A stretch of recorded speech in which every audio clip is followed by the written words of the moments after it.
welcome everyone today. I'm Bex from Social Media Executive, and today I've got a very special guest, Sandland from White Hart Training, who's going to be talking about how we create and how we basically portray ourselves in our video content for social media and become clear, concise and compelling. So go on, Catherine, tell us a little bit more about yourself. Oh, well, that was such a good introduction. Thank you so much. I sort of got carried away with all of that. Good morning, everybody. This should be a really good conversation. We've had other conversations in the past, haven't we, Bex? We have. And it's one that's close to my heart because it is about, I guess, finding your voice. And often with social media, it's finding a written voice, isn't it? Because we're writing and we're making posts.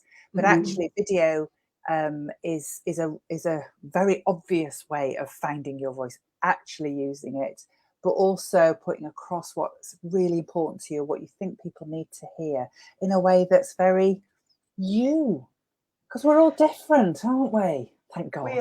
We are all different. And, you know, I think you've hit the nail on the head, really. You know, social media, we can put loads of posts on there and that's great. But actually, video is becoming more and more important on social media. And video is a fantastic way of building up that know, like, trust and connecting with your audience way more than potentially what just a post would do. Oh, yeah. I mean, when I started my business 24 years ago, next week. I know. Surely you're not that old, Catherine. Thank you. That was so quick. It was like we hadn't planned that at all. Amazing. Yeah. But 14 years ago, I focused in on helping people to stand up and speak in public. And that's what it was. It was standing up and speaking in public. And most of what I do and help people with is that. But actually, over especially the last 5 or 6 years, part of that mix is video. Because we've got social media, we've got different platforms, we've got these amazing platforms like TEDx, for example, that's based on video, people being able to deliver to video and on video.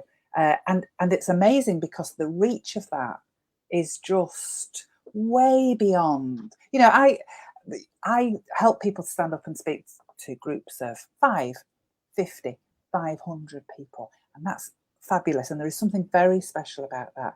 But you think about putting a video out, that could be 500 people, it could be 5,000 people, it could be 15,000 people. For TEDx talks, it could be millions of people. So your reach of being able to put yourself across in the way that you would like to, and you and your passion, your message, whatever, the potential of that reach is phenomenal. So knowing how to do it, I think, is important, which is lovely to come and chat to you about that. I know, and it is, and you know, video is becoming more important, and you've got 5 little tips that you're going to give us today for how to sort of put yourself out there on video, because it's hard. People get really quite introverted when it comes to video. It's very easy to do a post on social media. It's not so easy to video yourself on social media. But interestingly, I did a video back in 2018 on Facebook. It was only, I think, a 5-minute video just about how you hide images on Facebook and privacy, and it's still getting hits today. It's completely out of date. I got another comment at the weekend. It's reached 31,000 people, and that's just on Facebook. So like what you were saying, the power of video being online, people can search it and find you, can't they? Which I wonder if that's why people are nervous about doing it, because it is out there, and once it's out there, it's out there. And I think sometimes the potential of that is very exciting, but sometimes the worry about that can be enough to stop people from doing it. So hopefully today in our conversations, we can maybe encourage people to go towards the benefits. Yeah, no, that would be fabulous. So go on then. Tell us your first tip then when it comes to creating. Well, actually, you took the words out of my mouth. I'm thinking, flipping out. Oh, sorry. I was going to say.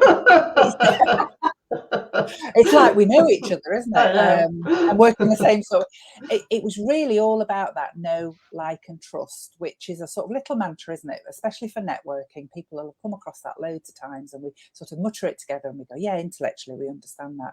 But actually that whole idea that if you're selling something or you want people to share your passion, get on the bus with you if you're, banging a drum for something, or or want to buy your product or your service or whatever, then they have to, the more they know you, the more they like you, the more they trust you, the more likely they are to make that move, follow you, jump on that bus, buy your product.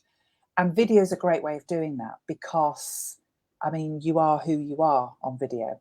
Yeah. So actually, if people are watching this and they go, I don't like her, and therefore I don't trust her, then that's fine, and they will make a decision on that. But the reverse actually is true, isn't it? You're more likely, if you can do this stuff, you are more likely for people to go, I understand what she's saying, but actually I can feel a connection for what she does or what she says, or all of that sort of stuff.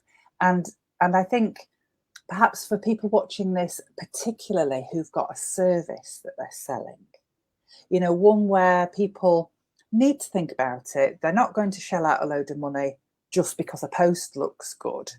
They want to get a sense of who it is that's behind all of that. And video is a great way of doing that. And especially over long periods of time, little snippets of video, this, that, over a period of time, all builds up to, yes, I trust this person. I trust them to give them this amount of money, and that I will get back what it is that I'm looking for. So it's a way of getting personality, that trust through personality. So my top tip associated with that is be yourself. There is no point me trying to be like you or you trying to be like me. We've got to be ourselves, really, and people will connect with that.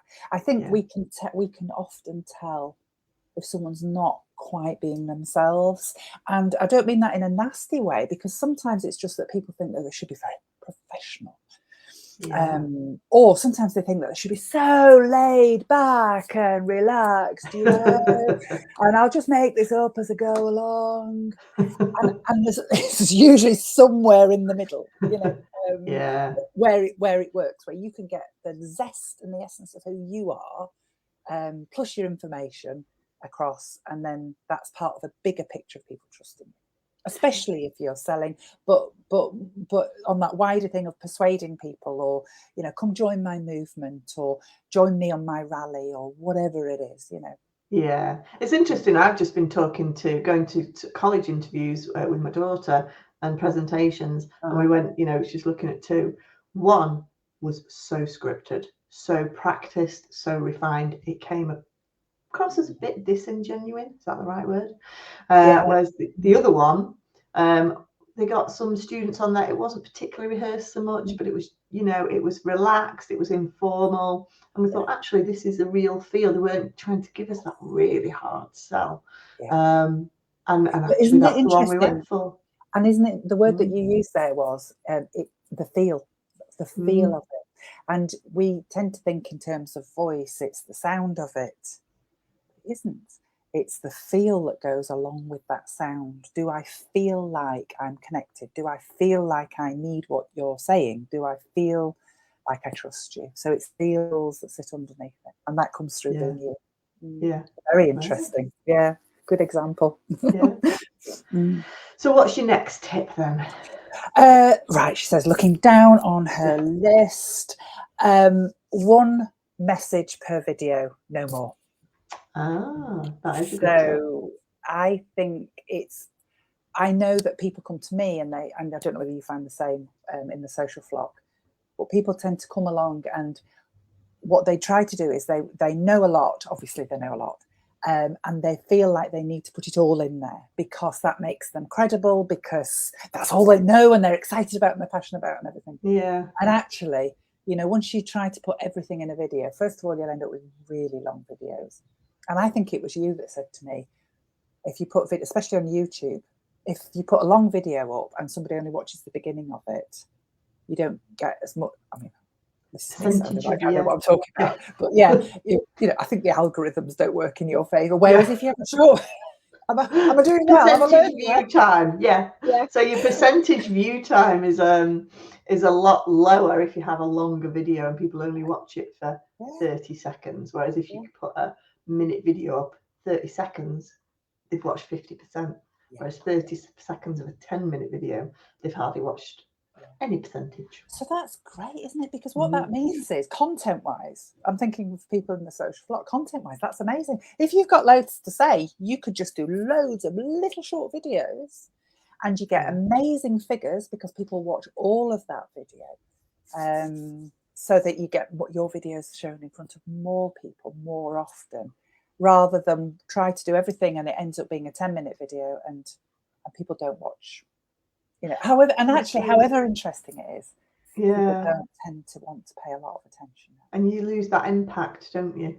You just lose that impact of that one action that you maybe want people to take because you've given them all lots of different actions. And I think I'm guilty of that, to be fair. We can do that, and you can do that, and you can do that. And because we know a lot. Too much choice. Yeah.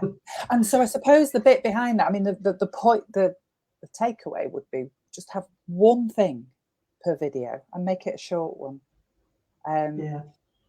Which implies, therefore, know what you want to put across. So that's the planning. It's not about writing a script necessarily for it. Just know what that point is and make sure that everything you say is supporting that point. And then shush up.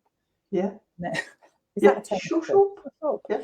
And then just do another video. Or and I don't know whether this is you. I haven't done this, but I came across somebody just recently, and what they've done is they do a longer. So let's say they do a 15-minute video, but they edit it into 3 5s. Okay. Yeah, and or more than that. You know, they might do 6 2s and a bits or what have you. So they break it down. So from an ease point of view, they're in the flow. But I can't be. I was going to say a good word there. I can't be bothered always to edit. You'll probably tell me off for this. So I would rather do short ones and put them up than a very long one and have to cut it up into places. I think you just have to do what works for you, because the trouble is when you've got a long video and you're trying to cut it up, you need to have quite specific proper pauses, knowing that, right, this is going to be this video. Pause. Right, this is going to be the next video. You know, otherwise it's quite difficult to edit. Very. When you're not a professional video editor, obviously. And you haven't got a lot of time. So 1 point per video, and then you'll get more content, you'll get better views, you'll have much clearer videos. And really, and especially for those people who might be sort of doing what I call how-to videos. You know, what did you say? Hiding Facebook something or others. Oh, yes, how to make your Facebook photos private. So it's a how-to, isn't it? So just stick to that and deliver that and then move on. I might do a how to use pauses. Yeah. She says pausing. It's a speaker coach little joke. Oh God, I think I've turned into my dad. Anyway, there we go. Go on then. We would fill it with jokes, really. We could. No, I wouldn't. Go on then. What's your next tip then? So the next one is about curiosity. So we sometimes, I mean, I'm sure you've heard me say this before. People have heard me talk before. I've heard me say it's not really about what you have to say. It's about what they need to hear. So when you think about what people need to hear, you are going to engage them anyway. So it's not like I'm going to teach you how to stand effectively to deliver a presentation. I know that stuff, but it's what do you need to hear? So if you're going to give a presentation, you might think, what am I going to do with my hands? And how am I going to make sure that my nerves don't overtake what I'm doing? And then I could tell you about how to stand. So it's just shifting the viewpoint. And part of that is curiosity. What are people interested in or need to know about your stuff? And if you think about it from that perspective, then actually videos become more straightforward to craft and to focus, because you just go, well, what's the question that they would ask? And let me answer that question. Yeah. So a good tip is around, and actually this is my 4th and 5th thing. Can I squeeze them together? Of course you can. Which would all be, rules are out the window today. Getting all excited. Because based on that, then for me, I always find this useful. I know quite a few people find it useful, is to go, okay, then what are the series of questions that people might want to know about my stuff? Not my stuff, about what they want to do. So in my case, what do people want to know what their questions around speaking in public or creating video, and it might be in the social flock, it might be whatever their product or service is, or for you, of course, it's about using social media to bring in leads and that. Just write down those questions and then answer one question at a time per video, because you're thinking of it as a question, you're phrasing it as a question, and so what you're saying gets a spirit of curiosity. And when people are curious, they listen. And when they listen, they're engaged. And when they're engaged, they'll stay on their video longer. They're more likely to do what you've suggested that they do. They're more likely to say to people, oh, did you know that? Oh, yeah. And X Bates gave me this information or whatever. And so they can spread the word. So, but if we deliver things that people already know, or they're not, if I say to them, right, I'm going to give you 3 ways of standing up when you speak in public, you could go, well, if you don't want to know that, you're not going to listen, are you? No. But if I phrase it as a question, have you ever wondered how you might do this? You go, oh, no, I never have. And you're leaning in. So it's curiosity, but then craft your videos based on that curiosity. And I think that's a really good point. I love that one, because when you're thinking about, and certainly early on in my career, I'd think about doing a presentation, I'd think about what I wanted to tell them rather than what actually they probably wanted to hear. Yeah. And so turning it on its head like that, I remember standing up down in London doing a presentation on our chewing gum campaign. When I used to work in the environmental campaigns in Manchester City Council, we were the first people ever in the UK to find someone for spitting out chewing gum. It's very difficult to find. Yeah. So I went onto this stage, massive stage, and talked about what I wanted to tell them, but actually probably what they wanted to hear. There was a much better speaker after me who actually told them what they wanted to hear, i.e. how they could do a similar really helpful campaign like this. And you learn, don't you? Yeah. Of course you learn. I can remember once doing that in front of a sales. I was new into a company. I'd been invited to meet the 25 strong male sales force. Stood up and told them everything about HR, because I was in HR at the time. Yeah. And you could just see them glazing over. And well, of course they did. They didn't want to know about that. They wanted to know about stuff that would help them sell, or that would help them manage their accounts, or would help them with their holidays and time and They didn't want to know all about HR. I mean, I totally messed that one up. And actually the longer impact of that is maybe not so much in your chewing gum story, but the longer impact that I could, on reflection, see that had happened is that I had an opportunity to influence 25 people there and get them on board, get them on my side, get them to like me, know me, trust me. Which in terms of working for a company and having those long-term relationships was an amazing opportunity. Totally messed it up. So that then meant I had to go back and one by one try to build those relationships, which takes time. Yeah. And some of them I never did, if I'm absolutely honest, because that very first impact was so terrible that I think they just thought, ooh, what's she on? Whereas, I mean, luckily, some of them I really worked hard at, and I would probably say I got maybe 2/3 of them on board, but not all of them. And that's through a missed opportunity. So, when we get this chance to influence people, it's not just what happens. It's not just in that conference or that meeting. It's way beyond in terms of connection and relationships. So they are amazing opportunities. Yeah. Oh, well, thank you. It's been really, really interesting, and I love your tips. You've got a few things as well. How can people get in contact with you then if they want a bit more information about some of the services and the support that you can provide? Well, they can always email me. I think you've put the details. Actually, did we? I think that was a fairly obvious one that we missed. Yeah, you can find Catherine's email on her website. Yes. So website is a really good place to have a little browse, because you'll see that I work with people in 3 ways. So one-to-one work is the biggest thing I do. I run a signature workshop twice a year called Phenomenal Woman.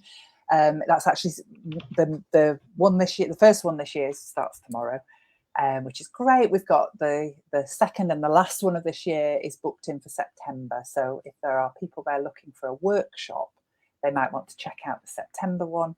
And I work with people on what we call signature talks. So that's a talk that they build and then they can hopefully get paid for, and deliver over and over again and get some income from that as well. So there's different ways, and they'll find that all on the website, or they can email me, and they can arrange to have a little, what I call a tell me more chat, usually with a coffee in hand.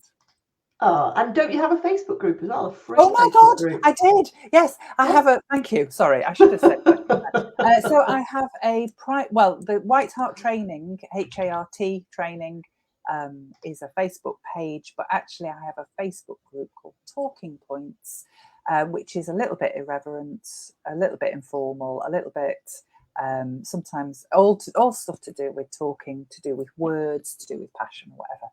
And gets a lot of engagement. I shove that one in for your benefit. I feel like I ought to say, just get engagement. And that's a lovely little community and environment, so people are very welcome to do. Yeah, and that's a free group. It's so free. Have a look at that. Amazing. Yeah. Well, thanks, Catherine. It's been an absolute pleasure, as always. Thanks for joining us. For those of you who watch me regularly on Mondays, I regularly have a live stream Mondays, 12:30, where I have special guests or I will share some tips and advice on social media. With it being Easter, I won't be here for the next 2 weeks, but if you have a look on my YouTube channel, please do give these videos a thumbs up and subscribe to my YouTube channel, where you can look at all the other tips, help and support and advice that I provide on social media. And if you're interested in having a little bit more support with your social media content, you need a bit of a kick up the bum and you need help creating compelling content on a regular basis, then please do come and join the Social Flock.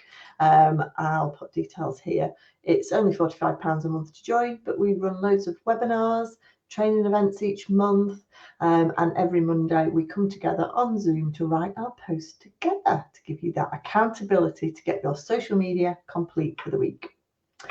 So thanks again, Catherine. It's been an absolute pleasure, and I will see you all back live in 2 weeks' time. Well, we're missing 2 weeks, so it'll be 3 weeks' time. All right, thanks everyone. Have a great week. See you soon. Bye.